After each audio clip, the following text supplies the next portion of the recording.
నమస్కారం. సుప్రభాత ఘంటారావానికి స్వాగతం. ముందుగా ప్రధానాంశాలు. ఏపీకి విమానాల తయారీ కేంద్రం, అనంత జిల్లాలో ఏర్పాటుకు ప్రభుత్వ గాలం.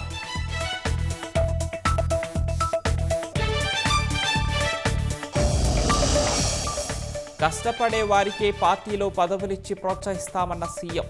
వివాదాలు సృష్టిస్తే కఠిన చర్యలుంటాయని స్పష్టీకరణ.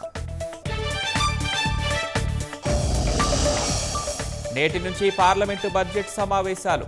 ఉభయ సభలను ఉద్దేశించి ప్రసంగించనున్న రాష్ట్రపతి.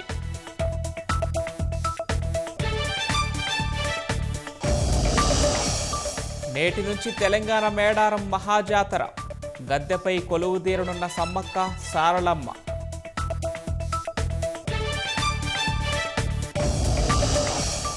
భారత్ EU మధ్య కుదిరిన చారిత్రక ట్రేడ్ డీల్. స్వేచ్ఛా వాణిజ్య ఒప్పందంతో 6.9 లక్షల కోట్ల లబ్ధి.